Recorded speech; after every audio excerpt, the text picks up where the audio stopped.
Quisiéramos continuar. Hemos estado ya estudiando varios temas que tienen que ver con Santiago, la epístola de Santiago. Cada uno de estos temas que hemos abordado, pues nos permite entender esos temas que abordaba él, que abordaba Santiago en esta epístola. Y yo creo que son muy importantes para los tiempos que estamos nosotros viviendo, los tiempos que vivimos. Es necesario comprender lo que Santiago nos habla en su palabra, de emitir un juicio. ¿Qué es lo que Santiago realmente está refiriendo en esta parte de la Escritura? Sería importante saberlo para que no interpretemos de una manera equivocada, errada, lo que está aquí escrito. Y bueno, yo quisiera invitarle para que haga referencia a juzgar. También en el capítulo 2 está haciendo referencia también a juzgar. Y que debemos de ser cuidadosos precisamente en el juicio que emitimos. Vamos a ver lo que dice también Santiago 2, verso 12, por favor.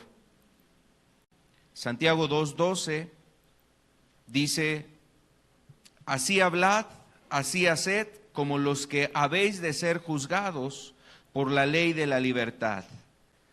Porque juicio sin misericordia se hará con aquel que no hiciere misericordia, y la misericordia triunfa sobre el juicio. Es parte de lo que está hablando Santiago en su epístola, y precisamente haciéndonos referencia al juicio. Esta porción pues ya tiene que ver con la conclusión de un tema que está ahí desarrollando. Ahorita vamos a hablar algunas cosas de ese capítulo. Y el propósito de esta conclusión era hacer referencia al equilibrio entre el juicio y precisamente la verdad o la justicia. Hay que hacer precisamente un juicio de acorde a las condiciones, de acorde a la situación. Un juicio adecuado, un juicio cabal, un juicio justo. Y eso es lo que hace referencia a la Escritura. A veces nosotros pensamos que el juzgar, y usted quizás ha oído comentarios, por ejemplo, se hace referencia a que no se debe de juzgar. A veces la frase es: nosotros quiénes somos para juzgar a los hombres, solo Dios sabe quién es la persona, solo Dios puede juzgar. Y mire, la verdad es que es cierto ese comentario, o sea, Dios es un juez justo, dice la Escritura. Él sabe hacer justicia y juzgar las cosas porque Él conoce aún los pensamientos y las intenciones de las personas. A veces una persona en esta tierra puede equivocarse al hacer un juicio. Puede equivocarse al hacer un juicio. Y hay cosas que seguramente solo Dios sabe y conoce, y que Él puede hacer un juicio cabal en las cosas. De hecho, por ejemplo, en la antigüedad, en el pueblo de Israel había una ley como para establecer la justicia, o que la justicia quedase plenamente en las manos de Dios. Y había unas leyes que establecían que se construyeran ciertas ciudades que se conocían como las ciudades de refugio. Y en el pueblo de Israel había ciudades que eran conocidas como las ciudades de refugio. Entonces, en ciertos lugares se construían esas ciudades. ¿Para qué eran esas ciudades? Esas ciudades fueron construidas para que alguna persona que hubiera cometido algún asesinato, esa persona corriera hacia ese lugar. Pero, ¿sabes? No cualquier homicida. El que hubiese cometido un homicidio o un asesinato por accidente. El que había cometido un asesinato por accidente, entonces tenía que correr hacia esa ciudad, y cuando llegara a esa ciudad iba a estar protegido, o sea, se le iba a perdonar su vida. Pero si esa persona en el transcurso a la ciudad, lo alcanzaba algún familiar del fallecido, esa persona pues podía matarlo, podía asesinarlo, o sea, podía quitarle la vida. Entonces, esa ley fue establecida porque a veces no se sabía realmente cómo hacer juicio. Particularmente esas ciudades eran para las personas que habían cometido un homicidio por accidente. Y a veces la Escritura planteaba ese panorama, la Torá, la ley, la Escritura hablaba de que si tú estabas en el campo con tu prójimo y de repente por algún accidente a lo mejor salía el hacha del cabo y esa hacha pegaba en tu prójimo que estaba contigo y él moría, entonces tú tenías que correr a esa ciudad. Pero mira, ¿sabes? A veces eso se prestaba a ocasiones donde la gente quería excusarse. Habiendo sido realmente un homicidio voluntario, es decir, con alevosía, con ventaja, con premeditación, querer quitarle la vida a una persona, entonces lo que venían a hacer algunas personas era tratar de justificarse y decir, es que fue por accidente, es que fue por error, es que no fue esa mi intención. Y ahí es cuando vemos cómo los juicios humanos pueden ser precisamente difíciles. Porque ¿quién puede ver las intenciones? O sea, ¿quién podría juzgar las intenciones? ¿Quién podría juzgar lo que hay en el corazón? O sea, humanamente no hay personas que podamos hacer eso. No hay personas. Lo que se juzgan son los hechos, los actos. Y entonces esas leyes estaban precisamente puestas para que aquella persona, si realmente había sido una situación de accidente, pues seguramente Dios permitiría que esa persona llegara hasta la ciudad de refugio. Pero si este hombre realmente estaba mintiendo, engañando, no había testigos, solo él y su prójimo estaban en el campo y él hizo un homicidio, entonces pues realmente la justicia iba a alcanzar a ese hombre, a esa persona. Fíjate cómo en la Escritura hace ver que a veces el juzgar realmente no es algo fácil.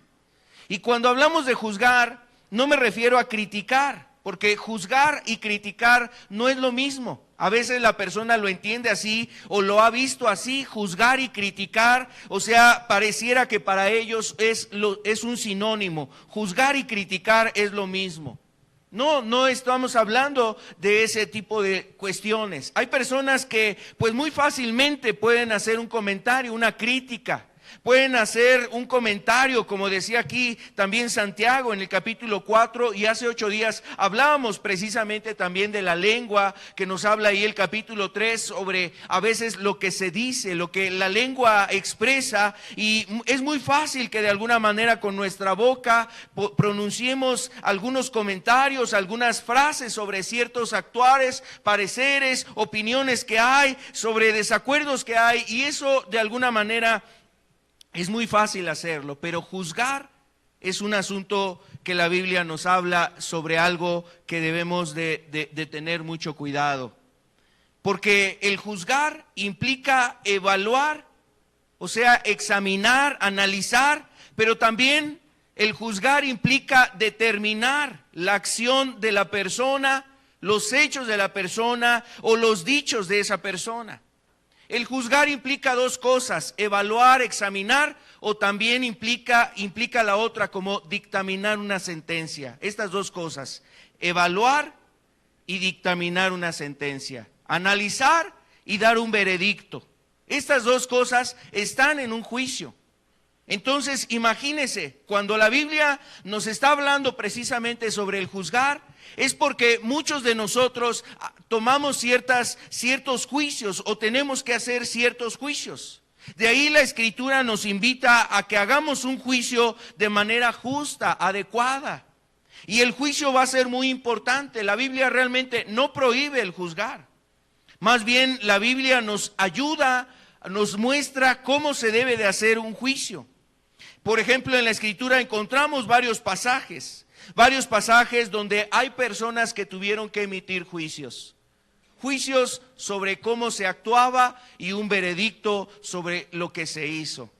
En el Antiguo Testamento usted ve, por ejemplo, un libro que encontramos aquí después de los primeros 5 libros, es el 7º libro, el libro de los jueces, así se conoce precisamente ese libro. Y ese libro nos habla de varios personajes que se levantaron como jueces. ¿Y ellos qué hacían? Ellos como jueces, esas personas se levantaban como líderes como personas que analizaban la conducta del pueblo y emitían juicios para tratar precisamente de corregir al pueblo y llevarlo sobre una causa, la causa de Dios, el camino de Dios, sobre las cosas de Dios. Entonces, en la Biblia, por ejemplo, encontramos un libro que tiene ese nombre, el libro de los jueces. Juzgaron al pueblo de Israel y obviamente el propósito era llevarlo hacia Dios, era llevarlo a las cosas de Dios. Vemos otros personajes, otros relatos. Vemos, por ejemplo, los personajes que juzgaban en el pueblo de Israel eran los sacerdotes. Los sacerdotes juzgaban al pueblo de Israel. Ellos, conociendo la palabra de Dios, podían emitir juicios sobre las cosas que se hacían. Vamos a ver lo que dice aquí, por ejemplo, el libro de Malaquías. Malaquías en el capítulo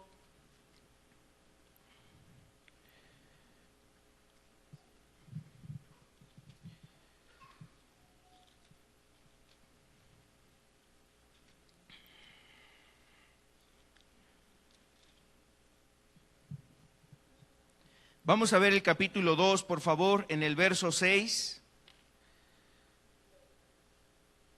Al verso 6 y verso 7. Mire lo que dice aquí la Escritura. La ley de verdad estuvo en su boca, e iniquidad no fue hallada en sus labios. En paz y en justicia anduvo conmigo, y a muchos hizo apartar de la iniquidad.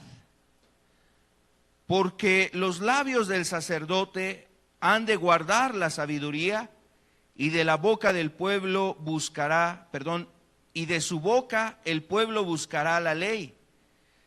Porque mensajero es de Jehová de los ejércitos. Entonces aquí está hablándonos de los sacerdotes. Y ellos, teniendo el conocimiento de la palabra de Dios, o sea, conociendo las leyes de Dios, ellos tenían que juzgar las cosas de los hombres, o sea, juzgar al pueblo y analizar si su actuar y su proceder era correcto o era incorrecto. Entonces, dependiendo de lo que ellos veían, determinaban o daban una pena, una sentencia.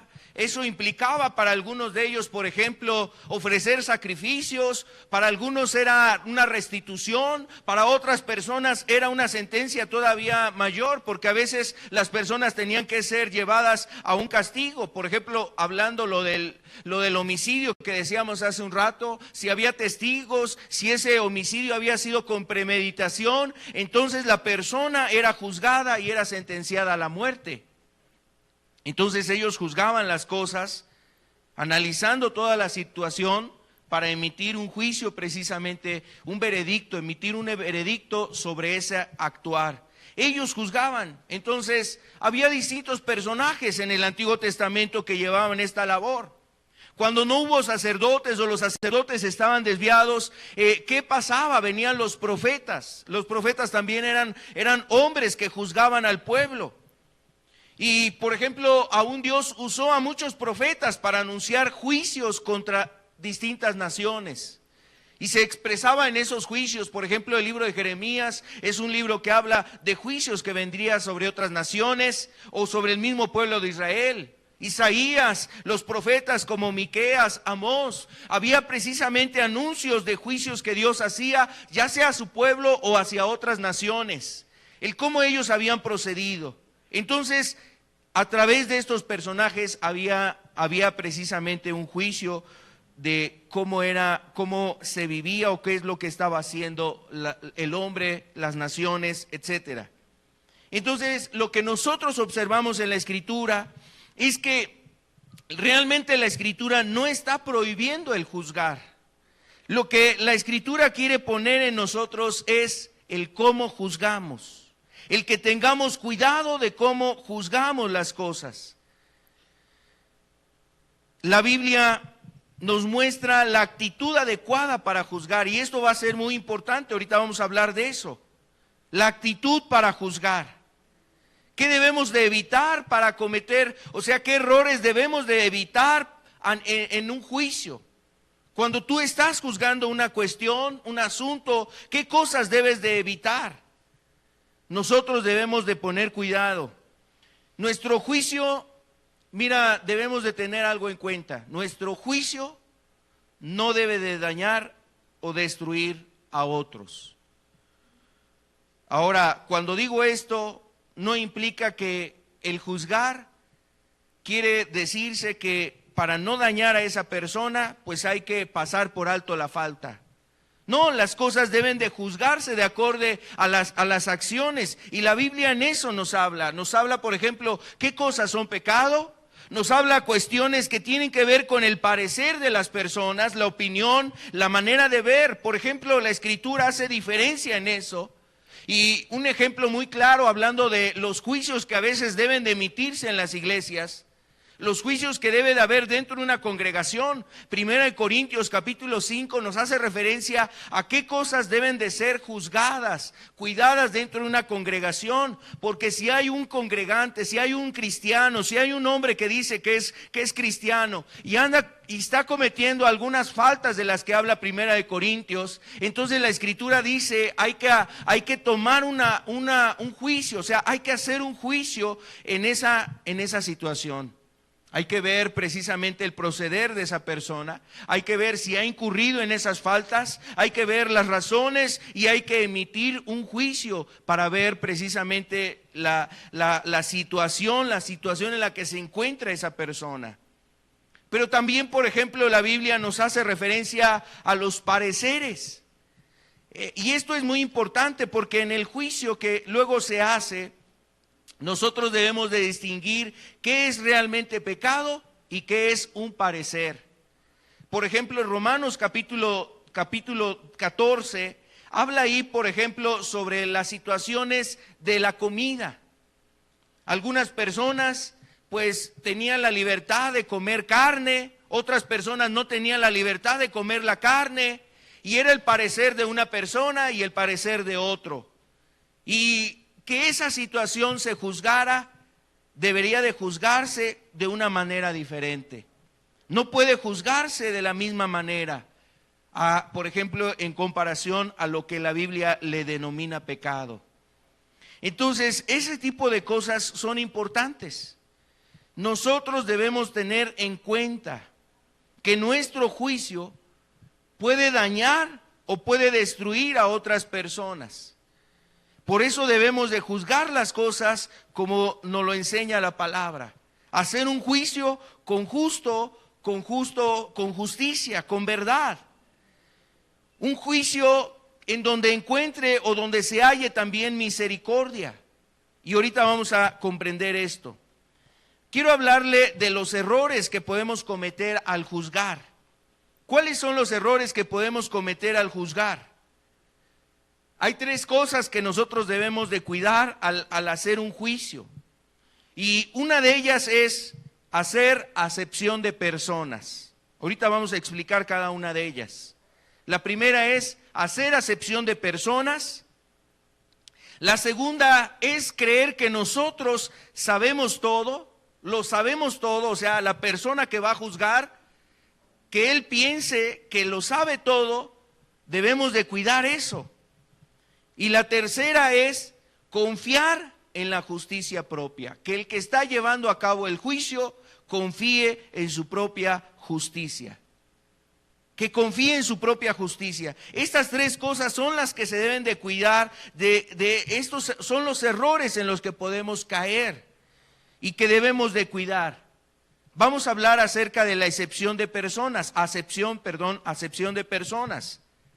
La acepción de personas es precisamente una distinción. Es una distinción donde a una persona se le da más valor con respecto a otra. Y a veces eso es algo que vemos muy comúnmente en juicios equivocados o en juicios malos, o sea, mal aplicados, donde se juzga a una persona por el valor y se le da más valor que a otra. Por ejemplo, Santiago abordaba ese punto hablando, por ejemplo, de cómo se le daba preferencia a ciertas personas en la iglesia, en la congregación. Y ahí en el capítulo 2, verso 8 y 9, vamos a ver lo que nos dice Santiago sobre este error que se cometía precisamente en el juicio. Santiago capítulo 2, el versículo 8 al 9, por favor.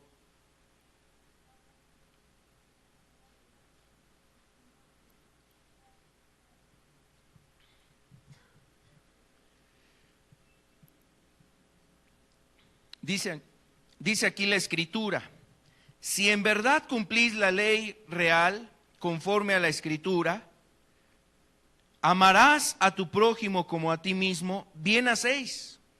Pero si hacéis acepción de personas, cometéis pecado y quedáis convictos por la ley como transgresores. Entonces Santiago aquí está haciendo referencia a este error, diciendo que se hace acepción de personas. ¿Qué es hacer acepción de persona? Es darle más valor a una persona que a otra. En el contexto, Santiago estaba hablando de los ricos y de los pobres. A los pobres se les decía: pásale aquí al frente, esta silla está reservada para ti. Y a los pobres se les decía: no, tú espérate ahí, espérate de pie ahí en ese lugar. Había una acepción de personas, a determinadas personas se le daba una preferencia, se le veía un favoritismo, se veía ahí a lo mejor como un actuar de inclinación, de querer tratar a una persona diferente con relación a la otra. Y eso es un error que lo vemos ahora, por ejemplo, en los juicios. Por ejemplo, en los juicios, muchas personas, a veces un juicio así legal, por alguna circunstancia de aquí de esta vida, las personas cuando llegan a un juicio, si aquel que lo está demandando tiene dinero o tiene influencias, o a lo mejor es una persona reconocida ahí, a lo mejor es una persona que fue recomendada. Eso de alguna forma a veces le es una desventaja. Y mira, eso es una realidad en este país y en otros lugares también. Cuando hay un juicio, a veces pareciera que el soborno es algo que hace inclinar la balanza hacia ciertas personas. La recomendación, el parentesco, el compadrazgo, el amiguismo que haya precisamente con esas personas, y el juez o las personas de ahí, de los magistrados y ese tipo de personas, va a hacer que la balanza se incline a favor de esa persona.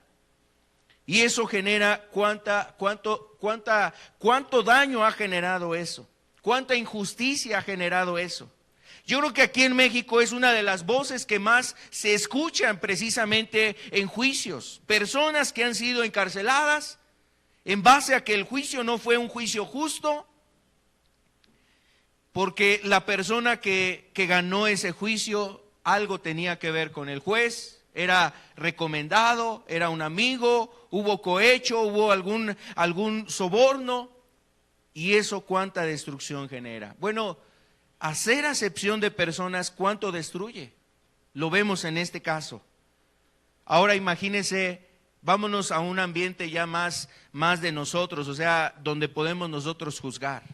A veces hasta de la misma casa, en la misma casa, se puede cometer ese error. Si alguno de los hijos es el que más ayuda en la casa, el que más se apoya a la madre ahí con él, es más diligente, es más esforzado, es estudioso, es responsable y todas estas cosas, se presenta una situación con alguno de estos hijos, ese hijo con otro de los miembros de la familia, puede ser con otro hijo, con su hermano, y entonces hay algún problema que nosotros tengamos preferencia con aquel que a lo mejor pues nos ha sido fuerte en la casa, que nos ha ayudado mucho, que a lo mejor es aquel que lo vemos con confianza, tenemos ahí referencia, y que de alguna forma solamente porque se trata de él, ya nosotros estamos sacando un veredicto. Y a veces en ese aspecto se puede hacer también acepción de personas. Hay una distinción, porque quizás es una persona que ha ganado algo.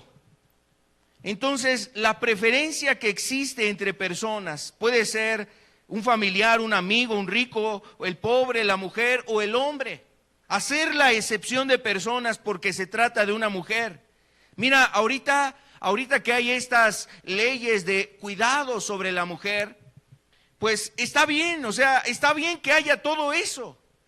Pero hay circunstancias, hay situaciones donde realmente no se amerita que la mujer sea, que el hombre, por ejemplo, el hombre de la casa tenga alguna culpabilidad y a lo mejor ya lo que hacen en automático es meterlo a la cárcel.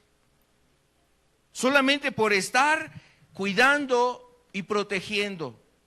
Por ejemplo, también respecto a los hijos. Ahorita que hay mucho cuidado sobre los hijos, de que no haya maltrato, de que no haya ahí maltrato hacia los niños. Si ocurre un accidente en el hogar, por ejemplo, alguno de los hijos se cayó, tuvo algún imprevisto, rápidamente los médicos o algunas otras personas, el trabajador social o trabajadora social, empieza a indagar tratando de ver si no fue un abuso. Y a veces, mira, las medidas que se toman es como que resguardar a esa persona hasta que no se esclarezca el asunto. Entonces, mira, a veces se juzgan las cosas quizás pensando solamente en la persona, no comprendiendo toda la situación. Si una mujer fue maltratada, si una mujer tiene a lo mejor ahí un golpe, ocurrió algún accidente en casa, hasta el mismo marido la lleva ahí al hospital, entonces quizás ya pues están a punto de meter a la cárcel al esposo sin saber realmente cuál fue la situación.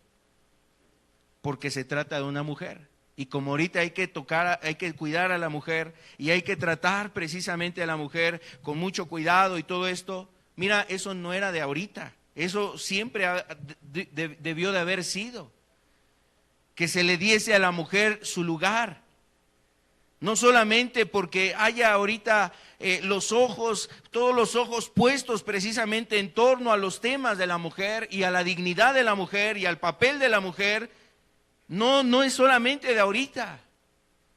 También, por ejemplo, hay personas que pueden hacer un juicio y dicen, bueno, pues es que es el pobre, entonces como él es pobre, pues vamos a ayudar al pobre, sin saber si realmente lo que se va a hacer es justo. Es que es pobre, o sea, emitir o darle crédito a la causa del pobre solamente porque es pobre, sin realmente juzgar las cosas. Eso sería hacer acepción de personas. Mira lo que nos dice aquí Levítico capítulo 19, verso 15.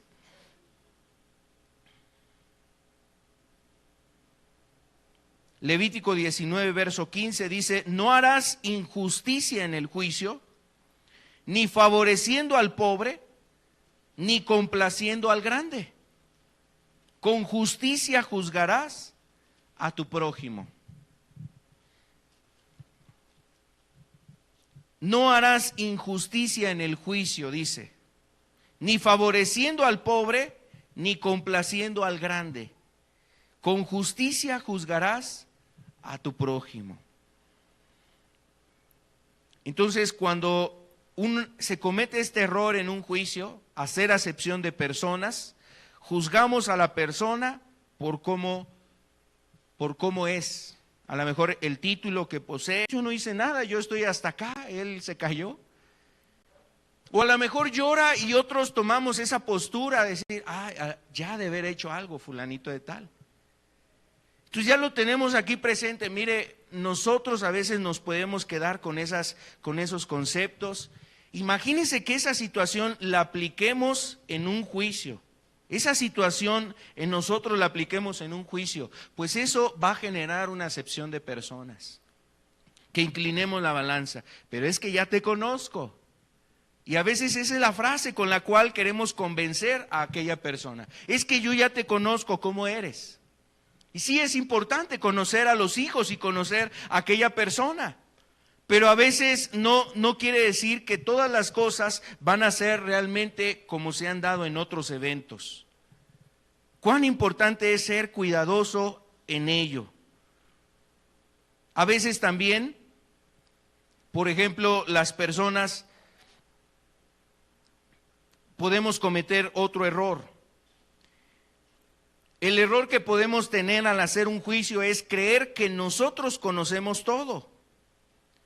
Santiago capítulo 3, verso 1 nos dice aquí algo que leíamos hace 8 días. Santiago 3:1 nos dice aquí: hermanos míos, no os hagáis maestros muchos de vosotros, sabiendo que recibiremos mayor condenación. Hermanos míos, no os hagáis maestros muchos de vosotros, sabiendo que recibiremos mayor condenación. Bueno, lo que Santiago aquí está haciendo referencia es como aquellas personas que creen saberlo todo y sienten que ya tienen ese nivel de maestros. Mire, la verdad es que es algo difícil decir quién ya está capacitado para juzgar con perfección y excelencia las cosas. Yo creo que usted como padre ha identificado algunas de esas cosas. Si usted es humilde, si usted es franco con usted mismo, puede reconocer que ha cometido errores al juzgar en determinadas cosas a los hijos. Y mire, es una labor que nos toca como padres, analizar la conducta de nuestros hijos para tratar de encauzarlos por el camino adecuado. Pero mire, aunque tengamos el corazón y la disposición, a veces podemos equivocarnos. Y Santiago aquí está hablando en un tono irónico para aquellos que consideran que ya han alcanzado un estatus, un nivel o esa posición de ser maestros y de poder pensar que ya lo saben todo, lo conocen todo y pueden juzgar las cosas con perfección, sin error, sin tacha. Y eso es realmente complicado, porque de ahí es donde desarrolla entonces Santiago el problema que puede tener la lengua. Y la lengua nos va a llevar a muchas cosas, entre ellas a juzgar equivocadamente a nuestro prójimo. Además de todo lo que veíamos hace 8 días, precisamente el no darnos cuenta que podemos cometer un error o que no lo conocemos todo, eso nos va a predisponer a cometer precisamente el error.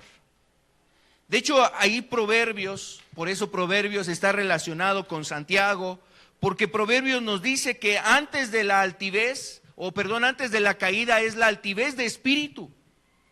O sea, antes de cometer una falta, antes de tener un tropiezo, antes de tener ahí un error, una falta, cometer algún mal, es a causa de que el hombre se ha envanecido, no ha tenido la humildad para reconocer su dependencia de Dios, para pedir apoyo en otros o auxiliarse de otras personas y poder emitir, en este caso, en el contexto que estamos hablando, emitir un juicio adecuado. Creer que lo conocemos todo, eso es un grande riesgo, es un grande peligro. Pensar que nosotros lo sabemos y que vamos a juzgar adecuadamente. Mira, la verdad es que cuán difícil es hacer luego un juicio sobre determinada situación. Por eso la Escritura nos invita a que pensemos en esto. Vamos a ver lo que dice aquí Romanos capítulo 15, el verso 14. Romanos 15, 14. Dice así: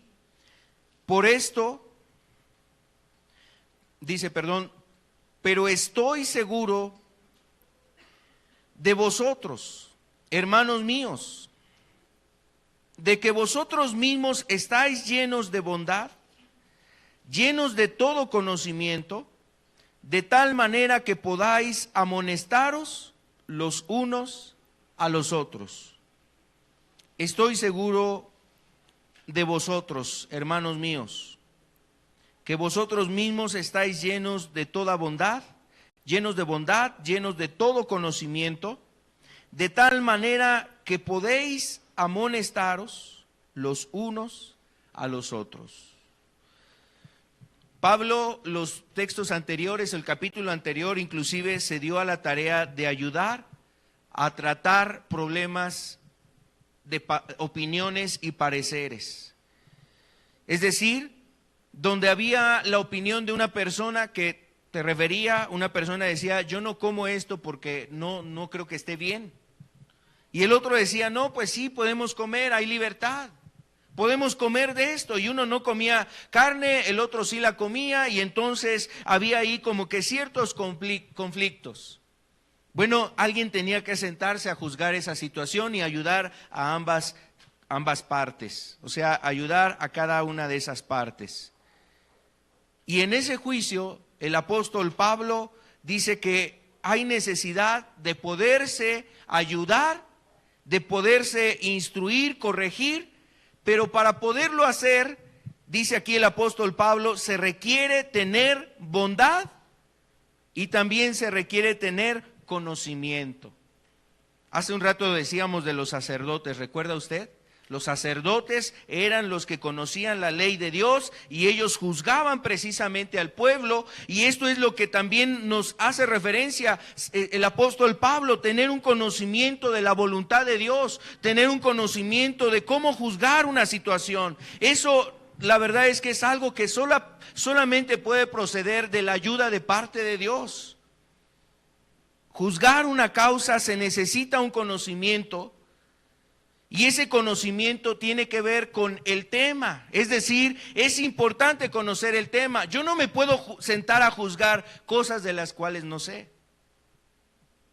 No me puedo sentar a juzgar cosas de las cuales no sé.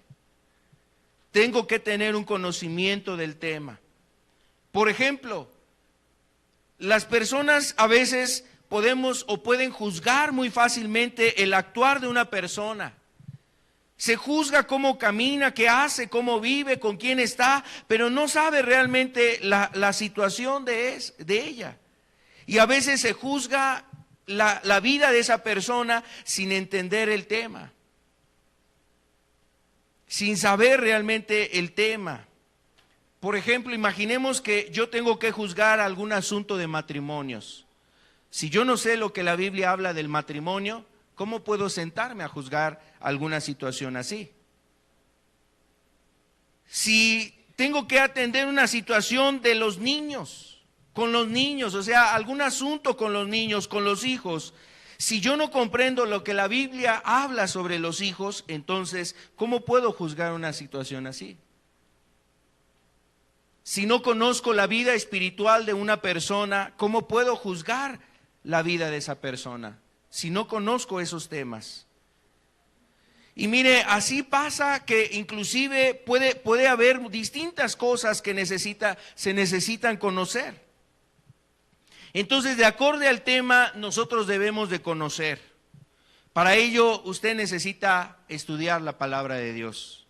Cuán importante es que los que somos padres, los que somos esposos, los que estamos precisamente en una posición donde tendremos que emitir juicios, conozcamos la palabra de Dios, ya sea en la casa, ya sea ayudando a otros hermanos en su crecimiento espiritual, ya sea ayudando inclusive a compartir la palabra en congregaciones, en iglesias. O sea, conocer la palabra de Dios es de suma importancia.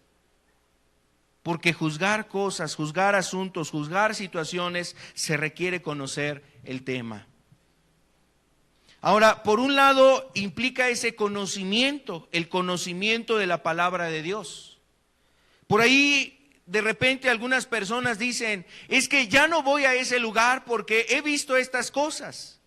Y a veces solamente es mirar o juzgar las cosas en base a lo que ahí escuchó, oyó una ocasión, por ahí escuchó en un comentario, en una reunión, y no se comprende a plenitud o ampliamente no se conoce el cómo son las cosas dentro de una congregación. ¿Cómo se manejan las cosas en esta iglesia? Por ejemplo, hay cosas que algunas personas al venir de otras iglesias de repente tienen preguntas. Oiga, ¿y qué es eso de la disciplina? ¿Y qué con los diezmos? ¿Y por qué aquí no velo? ¿Y por qué aquí no hay este tipo de cosas? ¿Aquí por qué aplauden? Allá en la iglesia donde yo estaba, ahí no aplaudíamos. O sea, no hay un conocimiento. No hay ni siquiera un conocimiento. A veces esas prácticas que se vivían en otros lugares era solamente en base a la imitación, en base a lo que me dijo una persona, pero no hay un conocimiento de la Escritura. ¿Podríamos hacer un juicio en base a eso nada más? ¿Usted podría hacer un juicio en base a lo que escuchó, a lo que vio o lo que aprendió en un lugar? y no teniendo el sustento de la palabra de Dios? Claro que no, se necesita un conocimiento. Se necesita conocer la palabra de Dios para poder emitir juicios. Ahora, quiero decirle que eso es algo realmente importante. Por eso dice aquí Romanos que debemos de estar llenos de conocimiento. Y no se refiere a un conocimiento intelectual, que usted memoriza la palabra, porque a la par se necesita no solamente conocerla, sino vivirla. Y ese juicio es el que nos habla Jesús, vamos a verlo en un momento más. No solamente implica conocerlo, implica que lo podamos vivir. Ahora, además de ese conocimiento, también se tiene que conocer la causa, el asunto que se va a juzgar. Muchas veces estamos predispuestos, como en el caso que le ponía en el ejemplo, la ilustración que ponía hace un rato, de un caso de a lo mejor un niño que es muy nombrado, o la niña que es más nombrada, y de repente quizás ya estamos predispuestos, pasa algo, no estamos enterados del asunto, de la causa, o a lo mejor viene otra persona que ni estuvo en el momento del incidente, de la situación, da su opinión, y todos nosotros nos dejamos guiar solamente por eso. Imagínese, ¿ese juicio va a ser correcto? ¿Ese juicio va a ser justo? ¿Ese juicio va a ser adecuado? No, vamos a precisamente a caer en el error por no conocer el asunto. Job decía que él se sentaba a las puertas a juzgar y que ayudaba a los huérfanos. Y del caso que no tuviera él información, él diligentemente se informaba para poder hacer un juicio. Nosotros debemos precisamente allegarnos de aquella información necesaria para poder hacer un juicio. A veces por el cansancio, a veces por las actividades, por la prisa. ¿Qué se hace en la casa? Hay un problema entre los hijos y quizás la madre o el padre rápidamente dice: a ver, tú fulanito de tal, ahorita te voy a corregir, vete a tu cuarto. O fulanito de tal, mira, ahorita vas a ver, te voy a tener que castigar, no vas a salir a jugar, te voy a quitar tu juguete favorito. Y a lo mejor ya estamos ahí emitiendo una sentencia, cuando ni siquiera sabemos qué es lo que pasó. No sabemos si fue un accidente, no sabemos qué es lo que pasó, realmente qué es lo que está aconteciendo en ese evento. Por ejemplo, eso puede pasar mucho dentro del hogar. Ahora imagínense, eso que acontece en el hogar, a veces se vive en la oficina, se vive en los problemas entre la familia, se vive ahí con la persona que tú vives, se vive en una nación. Una nación vive precisamente sin juntar las causas, sin allegarse de la información sobre casos, sobre delitos que se están tratando de juzgar, y solamente porque ya se acumuló un grande expediente y porque hay muchas cosas que hacer y hay muchos casos y hay muchas averiguaciones y hay muchas cosas que atender, entonces solamente se dictaminan así al azar sentencias. Qué terrible es cuando no se juzga de la manera correcta. Otro error que se puede cometer es precisamente confiar en la justicia propia. Confiar en la justicia propia. Para esto quisiera invitarle que veamos lo que nos habla Mateo capítulo 7, verso 1 al 5. Santiago, seguramente recordando lo que el maestro, lo que Jesús habló en el Sermón del Monte, habla precisamente de que nosotros tengamos cuidado en juzgar. Y Jesús, dando su enseñanza sobre el juicio, nos dice aquí en Mateo 7, verso 1: no juzguéis para que no seáis juzgados, porque con el juicio con que juzgáis seréis juzgados, y con la medida con que medís os será medido. ¿Y por qué miras la paja que está en el ojo de tu hermano y no echas de ver la viga que está en tu propio ojo? ¿O cómo dirás a tu hermano: déjame sacar la paja de tu ojo? He aquí la viga en el ojo tuyo. Hipócrita, Saca primero la viga de tu propio ojo, y entonces verás bien para sacar la paja del ojo de tu hermano.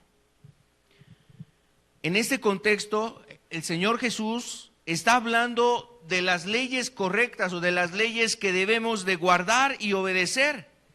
Y mira, Jesús en el contexto hablaba de la ley citada en el Antiguo Testamento, la ley que le fue dada a los israelitas, pero él venía y establecía el principio de excelencia, el principio de importancia, el principio que era excelente, la ley de Cristo, por decirlo de esta forma.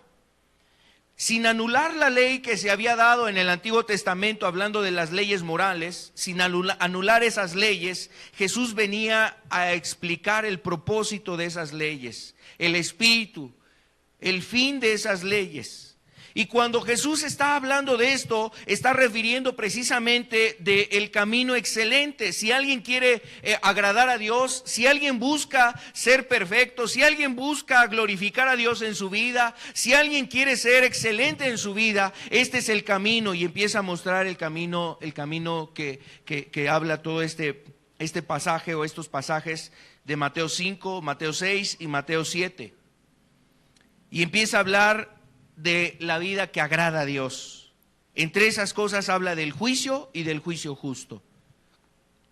Pero en este juicio está hablando de aquellas personas que tienden a pensar sobre sí mismo que su vida está agradando a Dios. Es una vida que agrada a Dios, y a lo mejor él tiene el deseo de ayudar a su prójimo y quiere ayudarlo. Pero mira, aquí Jesús habla de cosas quizás muy curiosas. Habla de vigas y habla de pajas. Habla de vigas y habla de pajas. Dos cosas que son opuestas o dimensionalmente diferentes la una y la otra. Y habla de el contexto. El contexto hace referencia a cómo a veces nosotros estamos buscando nada más la paja. Quizás nosotros pudiéramos estar viendo la paja. Imagínense la casa en donde en ese hogar el padre solamente está buscando la paja en el hijo. ¿Está buscando nada más la paja o le está buscando la paja a la esposa? O la esposa le está buscando la paja al esposo. Ese ambiente, ¿cuál es ese ambiente? ¿Usted cree que ahí hay paz? ¿Usted cree que ahí se siente uno a gusto? Solamente estás mirando el defecto, la falla, el error, lo que está haciendo mal tu prójimo. Y en ese contexto es lo que hablaba Santiago. Ahí hay perturbación y ahí hay toda obra perversa. Hay contiendas, hay celos, hay envidias, hay situaciones. Y ese ambiente no es sano. No es sano en la casa, no es sano en la iglesia, no es sano en ningún lugar. El estar mirando la paja en tu hermano.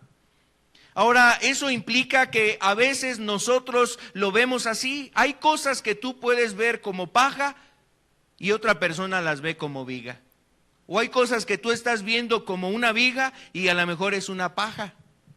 Entonces, mira, ¿quién tiene la razón? ¿Quién podemos decir, es que él tiene la razón, yo tengo la razón? Por eso necesitamos conocer la palabra de Dios y mejor dejarnos guiar por lo que habla la Escritura, para que no caigamos en mi opinión y en tu opinión, sino vamos a la Escritura. ¿Qué es lo que dice la palabra de Dios? A lo mejor lo que yo pensaba que era una paja, pues realmente era una viga y necesitaba ser ayudado. Pero a lo mejor lo que yo veía como una viga realmente era una paja.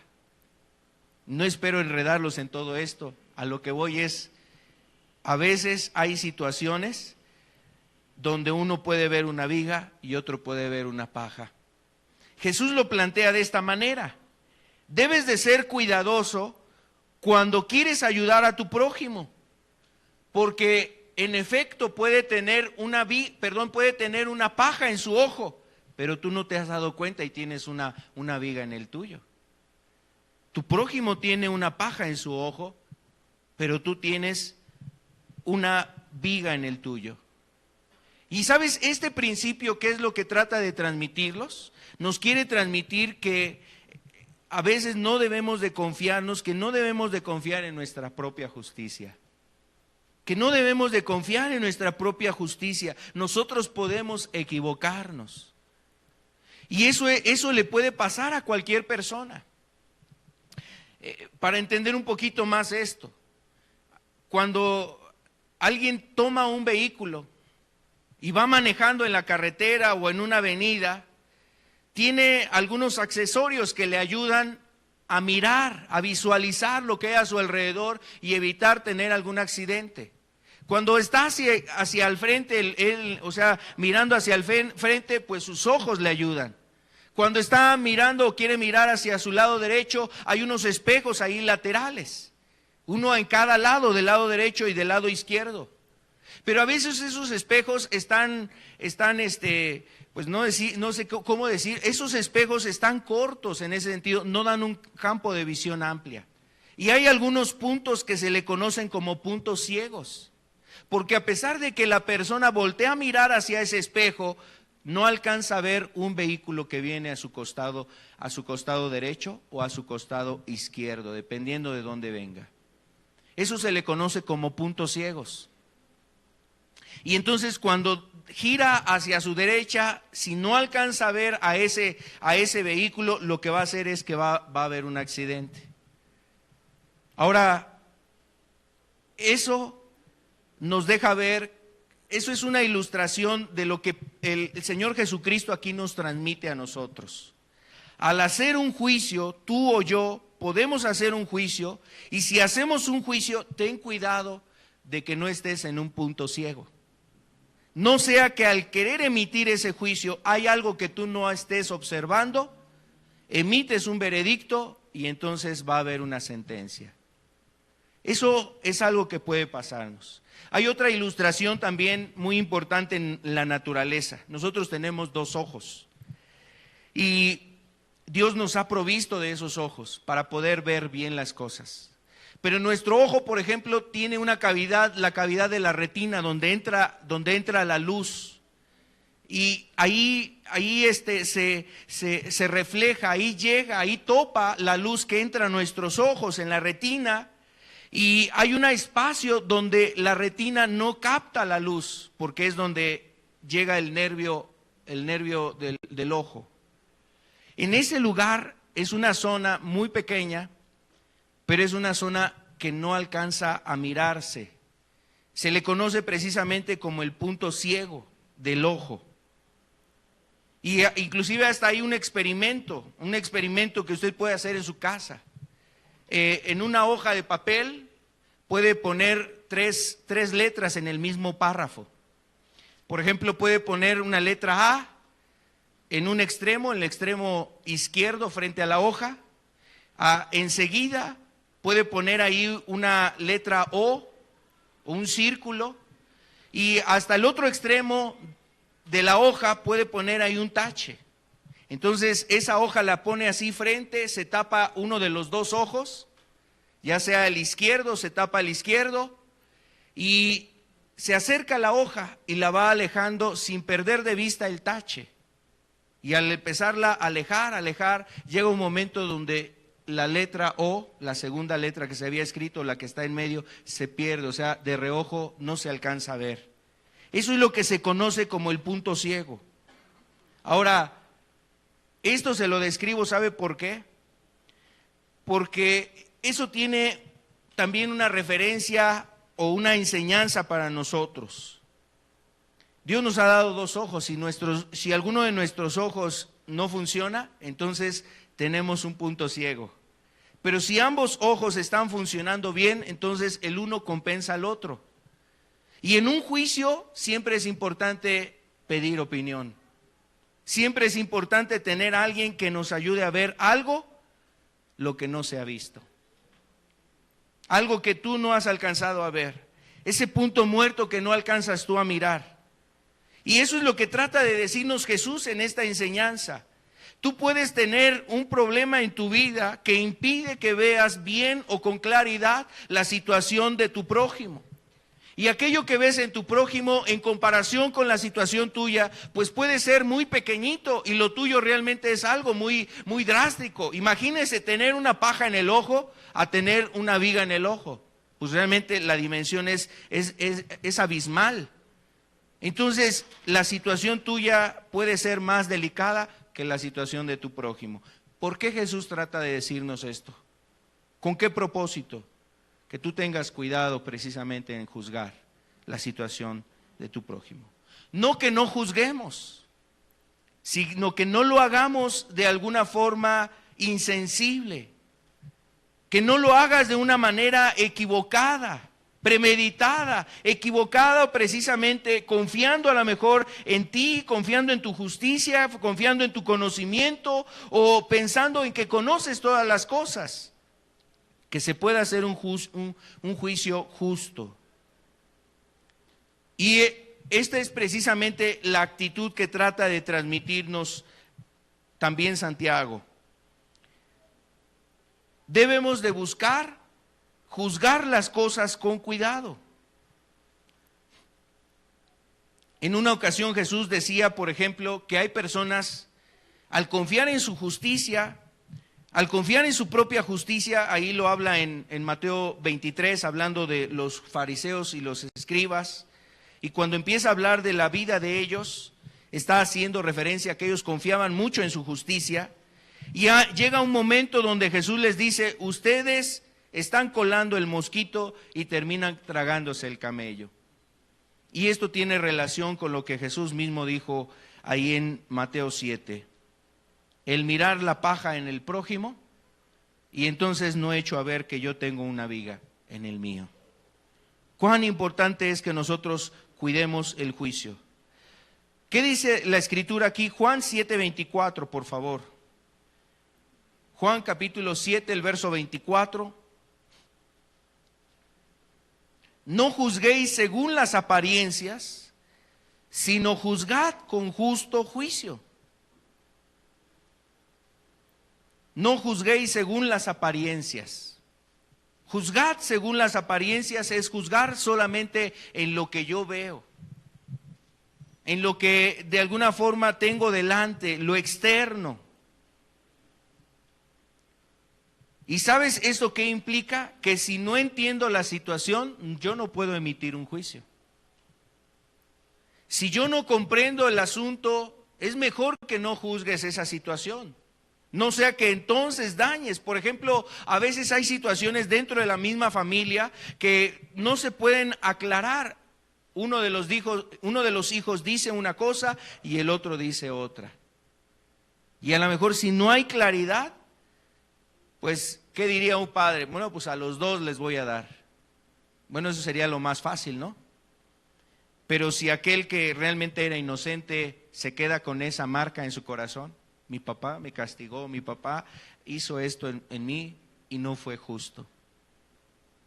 Y es una marca que queda en el alma.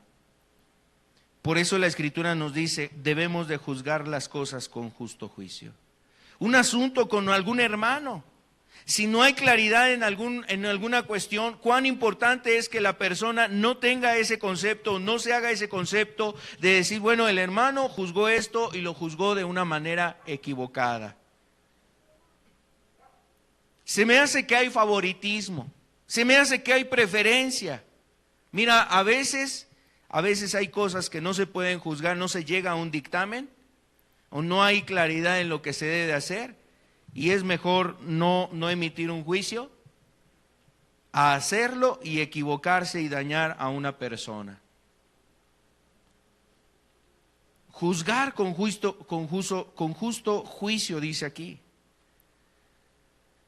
¿Cuánto tiempo, por ejemplo, en las iglesias se pierde por estar viendo mosquitos, o por estar colando los mosquitos, o por estar buscando la paja? ¿Cuánto tiempo se pierde en las familias tratando de arreglar a los hijos y corregir en cosas donde los hijos hay situaciones en su vida que tienen que ser corregidas? Pero se convierte en un ambiente tenso, hostil, difícil, donde a lo mejor no hay claridad, no hay un panorama claro en las cosas que se deben de juzgar o atender o definir.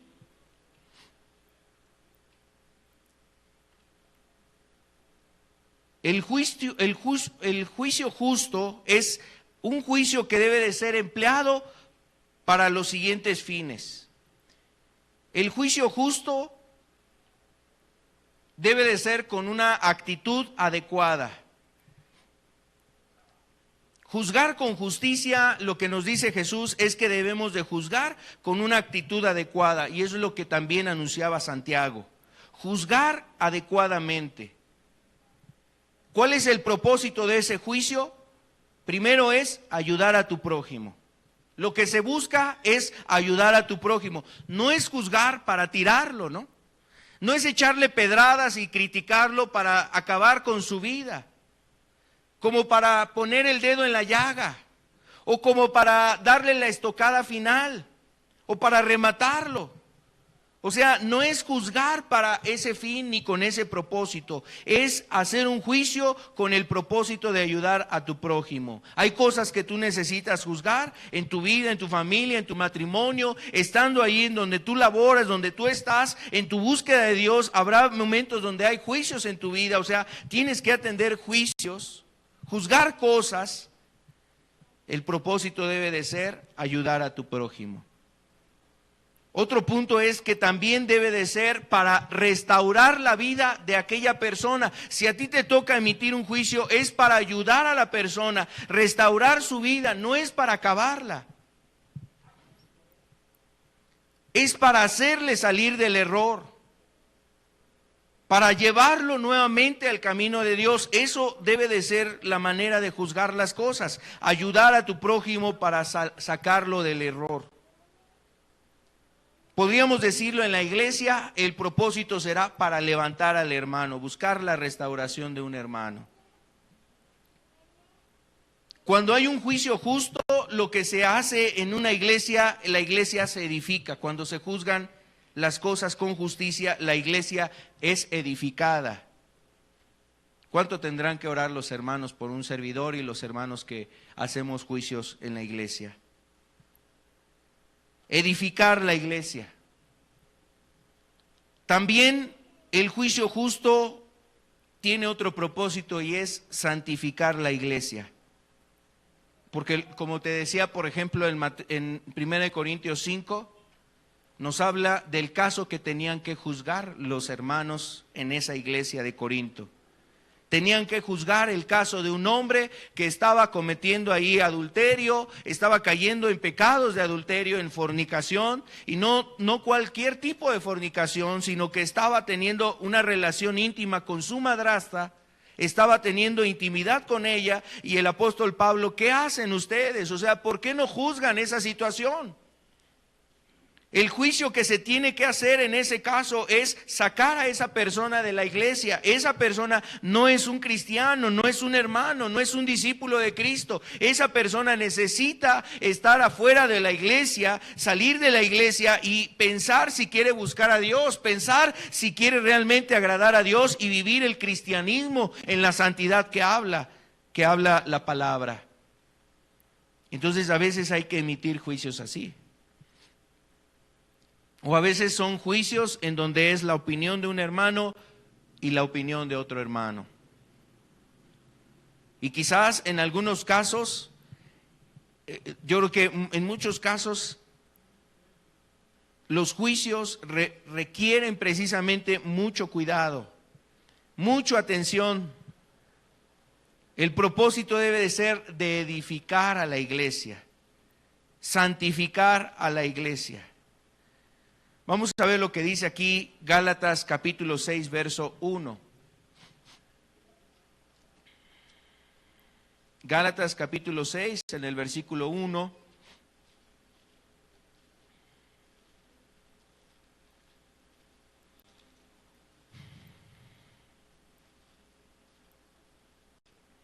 Dice la Escritura: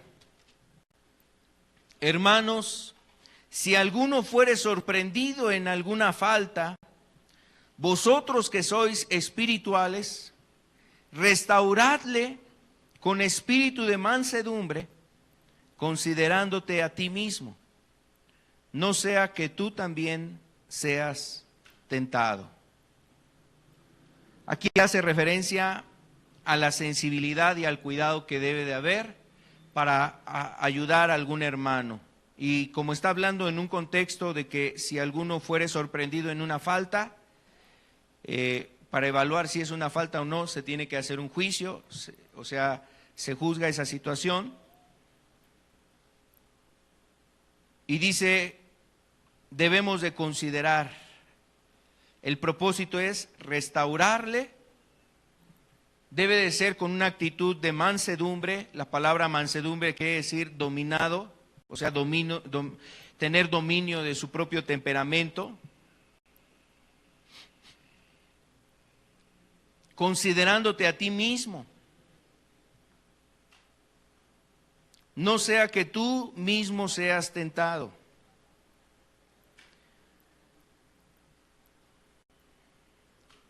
Y para emitir un juicio o para poder juzgar las cosas, vamos a ver lo que nos dice Santiago aquí,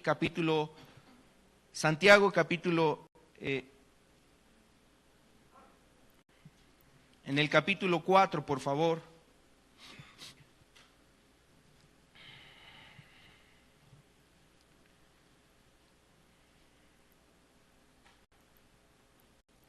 Santiago capítulo 4, el verso 11. Hermanos, no murmuréis los unos de los otros. El que murmura del hermano y juzga a su hermano, murmura de la ley y juzga a la ley. Pero si tú juzgas a la ley, no eres hacedor de la ley, sino juez. Y bueno, lo que aquí Santiago está haciendo referencia es también un propósito para juzgar justamente. Debemos cuidarnos de la murmuración. O sea, la murmuración tiene que ver con hablar, por ejemplo, el caso de una persona, hablarlo con alguien que no tiene nada que ver, o sea, en ese asunto.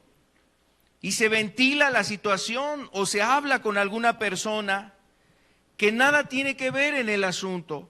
Se exhibe a la persona, se está hablando de él para también difamarlo, calumniarlo o hacer quedar mal a esa persona. Mire, cuando hay un juicio, cuán bueno es que el asunto se hable con las personas indicadas. Solamente con las personas en las cuales se compete el asunto. No es un asunto que tiene que enterarse todos los miembros de la familia, ¿no? Por ejemplo, cuando hay un problema, luego a veces llaman hasta a los primos, llaman ahí hasta la suegra, mandan a llamar ahí a la tía, a la abuela, y ya todos tienen que atender un asunto que tenía que arreglarse solamente entre los implicados. Entonces, la murmuración tiene que ver con estar regando una situación, estar pasando ese asunto de boca en boca, en boca y en boca. Después, pues medio mundo se enteró de ese asunto. ¿Eso cuánto daño hace? Y así no se juzgan las cosas con justicia. Y por último, lo que se requiere para ese juicio justo es precisamente la sabiduría que hace referencia Santiago aquí en el capítulo 3. Vamos a ver lo que dice el verso 17, por favor. Santiago 3, verso 17. Tiene mucha relación con lo que hemos estado diciendo y nos dice aquí, pero la sabiduría que es de lo alto es primeramente pura, después pacífica, amable, benigna, llena de misericordia y de buenos frutos, sin incertidumbre ni hipocresía. Entonces aquí Santiago nos hace referencia que esta sabiduría es necesaria. Santiago aplica esta sabiduría a muchos aspectos que hemos hablado, a muchos temas. En este caso, los juicios que se emiten entre hermanos, en la casa, en una iglesia, en una congregación, en el lugar donde tú estás, los juicios que hay que hacer, las situaciones que luego te llevan a querer juzgar las cosas, cuánto debemos de tener sabiduría para hacer esos juicios. Y esta sabiduría no es de aquí, dice, no es una sabiduría de este mundo. No es una sabiduría humana, no es una sabiduría terrenal, es todo lo contrario, es una sabiduría que viene de lo alto. Es la que viene de lo alto, la sabiduría que es de lo alto. Y nos da esas características, las características que debe de cumplir esta sabiduría. Nos dice que es pura. Eso quiere decir que no es con malicia. ¿Recuerda lo que decía Romanos 15? Nos dice que debemos estar llenos de bondad. Al querer precisamente atender un asunto, al tú enterarte de una causa, de un problema, de una situación, tú tendrás que juzgar, pero dice, el propósito de tu intervención debe de ser con bondad, con bondad. Debe de haber bondad, debe de haber cosas limpias en ti, cosas puras dentro de tu corazón. No debe de querer uno ganar ahí el punto, el debate, el asunto. No se trata de ganar la opinión y decir yo estoy bien y tú estás mal. Así no se va a llegar a nada. Eso más bien tiene que ver con la sabiduría de este mundo, que es terrenal, diabólica, porque genera contiendas, porque genera envidias, porque genera celos. Debe de ser pura. También dice que es pacífica y ese debe de ser el propósito. Ahora imagínate, en un asunto de la familia, lo que se debe de buscar al juzgar una cosa, un asunto es mantener la unidad de la familia. Buscar mantener la unidad de la familia. En una iglesia no es diferente, mantener la unidad de la familia. Por ejemplo, el apóstol Pablo, en Efesios capítulo 4, ese es el propósito. Y había dificultades dentro de la iglesia de Éfeso, había dificultades, pero lo que quería que se mantuviera dentro de esa iglesia era la unidad. Y ahí en ese capítulo habla precisamente de la unidad del Espíritu. Que pudiese haber solución en medio de los problemas y todo juicio que se hiciere llegara precisamente a mantenerse la unidad, que hubiese paz dentro de esa iglesia. ¿Cuántas familias necesitan paz? ¿Cuántos hogares se requiere la paz? Debe de ser amable. Y en este sentido, la palabra amable significa una persona que está tratando de ser amigable, de ser amistoso, alguien que quiere ayudarte, y eso es lo que debe de manifestarse, alguien que quiere ayudarte en la situación que tú estás pasando, en la situación que está pasando la persona, tratar de ayudarlo, debe demostrarse eso, amigable, amable, benigna. Mira, la palabra benigna nos ayuda a quitar precisamente prejuicios. O sea, ¿qué es eso de prejuicios? Esas cosas que anticipadamente tenemos. Esa predisposición, ay, tengo que hablar con fulano de tal. Ya me dieron queja de fulanito de tal. Y entonces quizás tú ya estás con un prejuicio sobre esa persona y a lo mejor sin preguntar, sin enterarte, sin conocer, te adelantas a hacer precisamente un juicio. Debemos de ser benignos, dice. Esa sabiduría es la que se necesita. Ser benigno. Benigno es pensar lo bueno de esa persona. Llena de misericordia. Por ejemplo, la Escritura nos hace referencia, lo leíamos aquí también en Santiago 2, verso 13. Porque el juicio sin misericordia se hará con aquel que no hiciere misericordia. Y esto lo dice la Escritura no para que no juzguemos. Si juzgamos mal y la persona es severa, así como él juzgó, va a ser tratado por Dios. Jesús así lo estableció también en lo que leíamos en Mateo 7. Con la medida con que tú mides vas a ser medido. Con la vara con que tú mides vas a ser medido. Entonces, juzgar implica precisamente considerar a la persona que estás ahí mirando, no para favorecerle, como para hacerte de la vista gorda. No se trata de eso. No como para decir, bueno, pues tu castigo ameritaba esto, pero como yo soy bien bueno, soy misericordioso, pues te la voy a poner en tanto. O sea, no es actuar de esa manera, no es en esa referencia. Misericordia implica el que tú consideres precisamente lo que estás juzgando. Actuando precisamente con el propósito de ayudar, con el propósito de ayudar a tu prójimo. Y dice que esa sabiduría está acompañada de buenos frutos. Yo creo que cuando se juzga así, hay buenos resultados, o sea, hay buen fin, hay un buen resultado, hay un fruto agradable, hay un resultado que queda satisfecha ambas partes, quedan plenas, quedan contentas, quedan realmente bendecidas. Y mire, yo creo que los padres necesitamos esa sabiduría.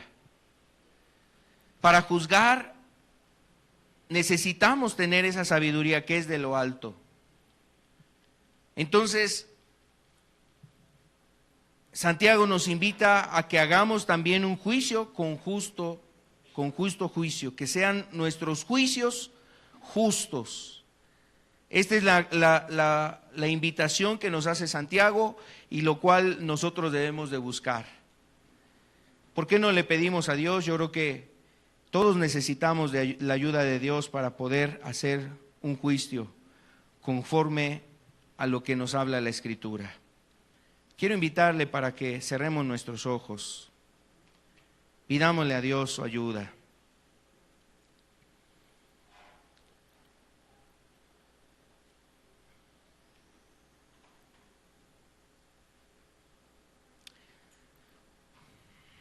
Padre, dice tu palabra que un día compareceremos ante el tribunal de Cristo para ser juzgados.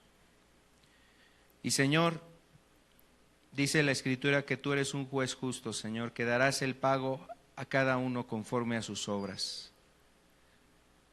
Señor, cuánto te necesitamos para seguir tu camino, para hacer tu voluntad, Señor, para andar en tus caminos, Señor, para vivir tu palabra, para andar en la verdad, Señor. Y también, Señor amado, queremos pedirte que nos ayudes para que los que son padres, Señor, los que somos padres, tengamos tu ayuda, tu gracia para juzgar cosas. Los que estamos puestos en alguna responsabilidad, una labor, tarea, autoridad, que nos ayudes a juzgar las cosas con justicia. Señor, que ayudes también, Señor amado, aún en medio de la iglesia, Señor, a que los juicios, Señor, los juicios entre nosotros sean conforme a tu palabra. Padre, que nos ayudes, Señor amado, a caminar en tu palabra, Señor. Que las cosas que la Escritura nos muestra, Señor, sean nuestra directriz, nuestra dirección, Señor.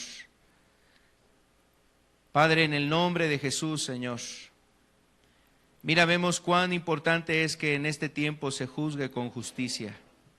Lo vemos en nuestra nación, Señor. Esta nación necesita hacer juicios con justicia. Los que están puestos en magistrados, Señor, en tribunales, necesitan hacer las cosas con justicia. Señor eterno, si conocieran lo que dice tu palabra, si oyeran lo que dice tu palabra, Señor, y hubiese jueces que se apegaran a la justicia, quizás hay, Señor, pero se necesita que todos los jueces puedan apegarse a un justo juicio, Señor. Cuán importante eso sería para esta nación, Señor. Pero Padre, ayúdanos a nosotros a juzgar cosas dentro de nuestros hogares, nuestras familias, situaciones que hay quizás en el trabajo, que no sea solamente hablar por hablar, Señor, que no sea una crítica, que no sea para dañar, para destruir, sino que sea con un propósito, Señor, de ayudar, con un propósito, Señor, de hacer lo correcto, de hacer lo que te agrada a ti, Señor. Ayúdanos, Padre, que venga la sabiduría de lo alto, para que seamos guiados por esa sabiduría. Se vean los frutos, Padre, de esa sabiduría que procede de allá arriba, Señor. El juzgar no es nada sencillo, Señor, y pedimos en el nombre de Jesús que tú estés dirigiendo, Señor. Cada vez que haya algún momento donde se tenga que juzgar algo, Señor.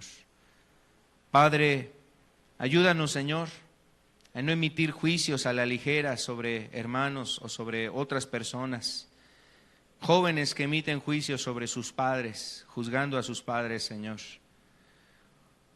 O padres que emiten juicios quizás injustos sobre sus hijos. Señor, en el nombre de Jesús, guárdanos, Señor. Pedimos en el nombre de Cristo que tú estés ayudándonos, Señor, para que podamos cumplir tus palabras, llevarla a cabo. Gracias te damos en el nombre de Jesús. En el nombre de Cristo nos ponemos en tus manos. Rogamos, Señor, que tu palabra siga dirigiéndonos y ayudándonos. Te damos gracias, Padre. Gracias te damos en el nombre de Cristo Jesús. Amén. Amén.